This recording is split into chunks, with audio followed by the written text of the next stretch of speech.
దాదాపు వాళ్ళు 13 ఏళ్ళ నుంచి ట్యాక్సులు కడుతున్నారు, ఇక్కడ ఉన్నారు, నివాసం చేస్తున్నారు. కోర్టుకి చాలా లమ్స్ ఆఫ్ పిటిషన్స్ వేశారు. వీళ్ళకి తెలియకుండా ఇంప్లీట్ చేశారు పిటిషన్స్లో.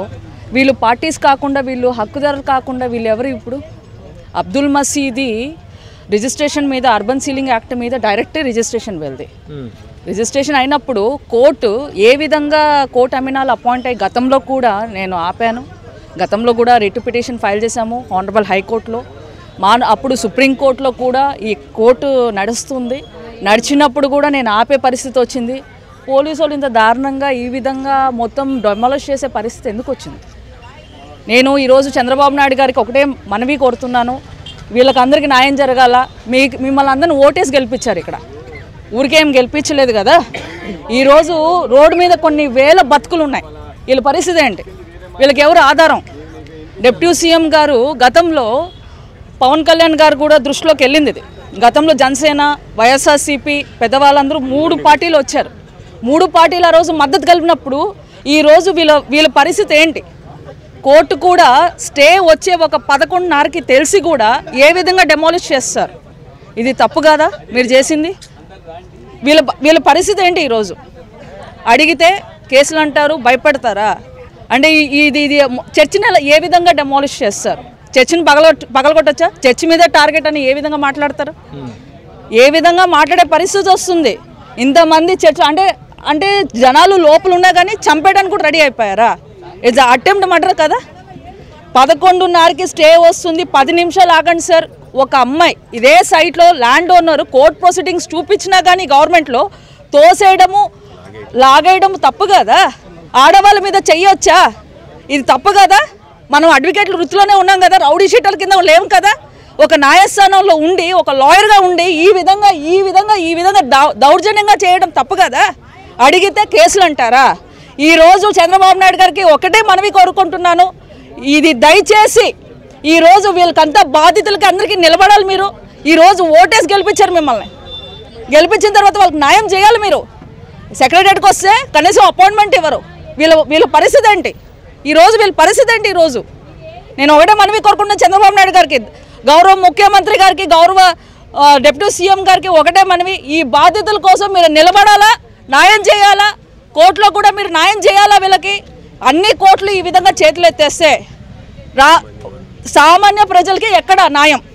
అండ్ లక్ష్మీ కోఆపరేటివ్ సొసైటీ ఒక ఫేక్ సొసైటీ. ఈరోజు నేను చెప్తున్నాను, ఆ సొసైటీకి ఎవరు ప్రెసిడెంట్? ఈ లక్ష్మీ కోఆపరేటివ్ సొసైటీ ఎక్కడి నుంచి వచ్చింది? ఈరోజు నేను అందుకే ప్రశ్నిస్తున్నాను. సిబిఐ ఎంక్వైరీ కోరాలా చంద్రబాబు నాయుడు గారు? గౌరవ ముఖ్యమంత్రి డిప్యూటీ సీఎం గారు సిబిఐ ఎంక్వైరీ వేయించండి. దీని వెనకాల ఎవరు భూ కబ్జాలు ఉన్నారో మొత్తం బయటకు రావాలా. వచ్చే వరకు వదిలే పరిస్థితే లేదు. వీళ్ళందరూ ఇక్కడ కూర్చోడానికి రెడీగా ఉన్నారు. మీరు దయచేసి న్యాయం చేయాలా. అంటే ఆయన లాయర్ గారు మాట చెప్పారు, మా ప్రాపర్టీలో వాళ్ళు టెంట్లు వేసుకుని ఉండటం కూడా చట్టరీత్యా నేరం కాబట్టి మేము రేపు సిపి గారి ఆధ్వర్యంలో అదంతా ఖాళీ చేయించుకుంటాము అని చెప్తారు. వాళ్ళు కూడా సిబిఐ ఎంక్వైరీ చేసుకుంటారు కదండి. సిబిఐ ఎంక్వైరీ వాళ్ళు కూడా వేయడానికి రెడీగా ఉన్నారు కదా. వాళ్ళేమి ఎవరు ప్రాపర్టీ వాళ్ళేం కబ్జాలు చేయలేదు. వాళ్ళ సొంత ప్రాపర్టీలో, వాళ్ళ సొంత రిజిస్ట్రేషన్లో వాళ్ళు ఉన్నారు. వాళ్ళకి ఇన్కమ్ 25 సంవత్సరాల నుంచి మొత్తం కుటుంబాలు ఉన్నాయి. ఈ రోజు సిబిఐ ఎంక్వైరీ, వాళ్ళు కూడా సిబిఐ ఎంక్వైరీ రెడీ అవుతారు. గవర్నమెంట్ వీళ్ళకి సహకరించారు. అంతా ఖాళీ చేస్తానని ఇందాక చెప్పారు.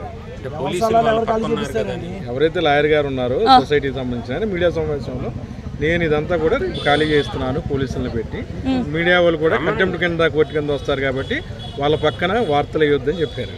వేయొద్దని ఆయన ఎవరండి చెప్పడానికి? మీడియాని కాదు సార్, ఇప్పుడు వార్తలు ఇవ్వద్దు, సిబిఐ ఎంక్వైరీ ఇది చేయడము, ఇది ఏ చట్టం మీద ఉంది సార్? ఏ కాన్స్టిట్యూషన్, ఏ రాజ్యాంగం మీద ఉంది? చాలా యాటిట్యూడ్, చాలా ఇదిగా మాట్లాడుతున్నారు. అదే sir, attitude is not belongs to law. It is not a front of a law. Everyone is equal to the judiciary and equal to the న్యాయస్థానం. ఎవరు తప్పు చేసినా ఒప్పు చేసినా అది ఈక్వల్గానే ఉంటుంది జస్టిస్.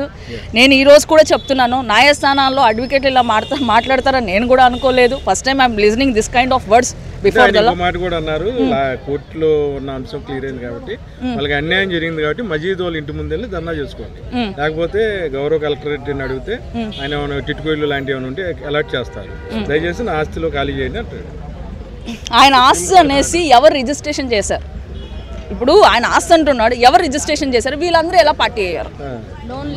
లోన్లు ఎలా ఇచ్చారు? జస్ట్ అగ్రిమెంట్ అన్రిజిస్టర్డ్ అగ్రిమెంట్ తో వాళ్ళు బయటకు వచ్చారు. మేము ఆల్రెడీ 2001లోనే డబ్బులు కట్టి పక్కా రిజిస్ట్రేషన్ చేయించుకున్నాం. ఎవరెవరిని బతిమాలుకోవాలి?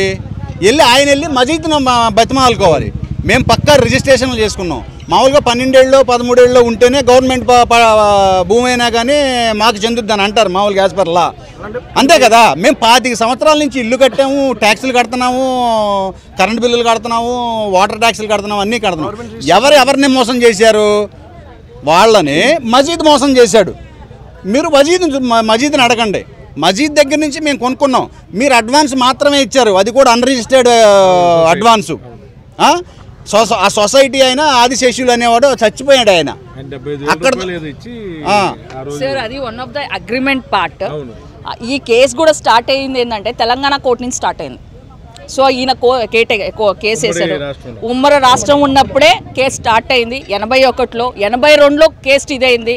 అండ్ 83లో మళ్ళీ తర్వాత విజయవాడ కోర్టుకి తరలించారు. అబ్దుల్ మసీది అండ్ ఆదిశేషుల మధ్యలో గొడవలు జరుగుతుంది. It is agreement part, it's unregistered document. అది రిజిస్టర్డ్ అని వీళ్ళు ఎలా చెప్తారు? అండ్ నేను ఇంకో విషయం కూడా, కొన్ని కోట్ల డబ్బులు ఏ విధంగా రిజిస్టర్ అవుతుంది, వేరే వాళ్ళ మీద ఏ విధంగా రెవెన్యూ రిజిస్టర్ చేస్తుంది? How it is possible? అలా ఎక్కడైనా జరుగుతుందా?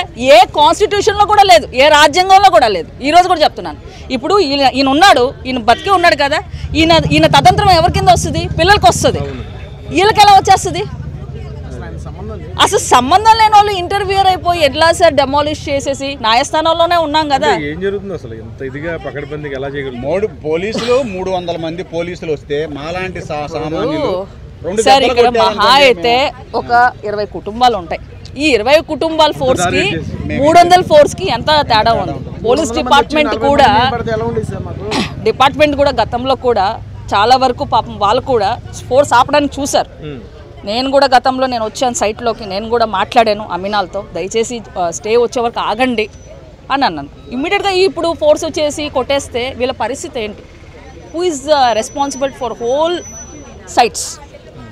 42 కుటుంబాలు రోడ్డు మీద పడాయా లేదా? ఇప్పుడు అది తప్పు కదా.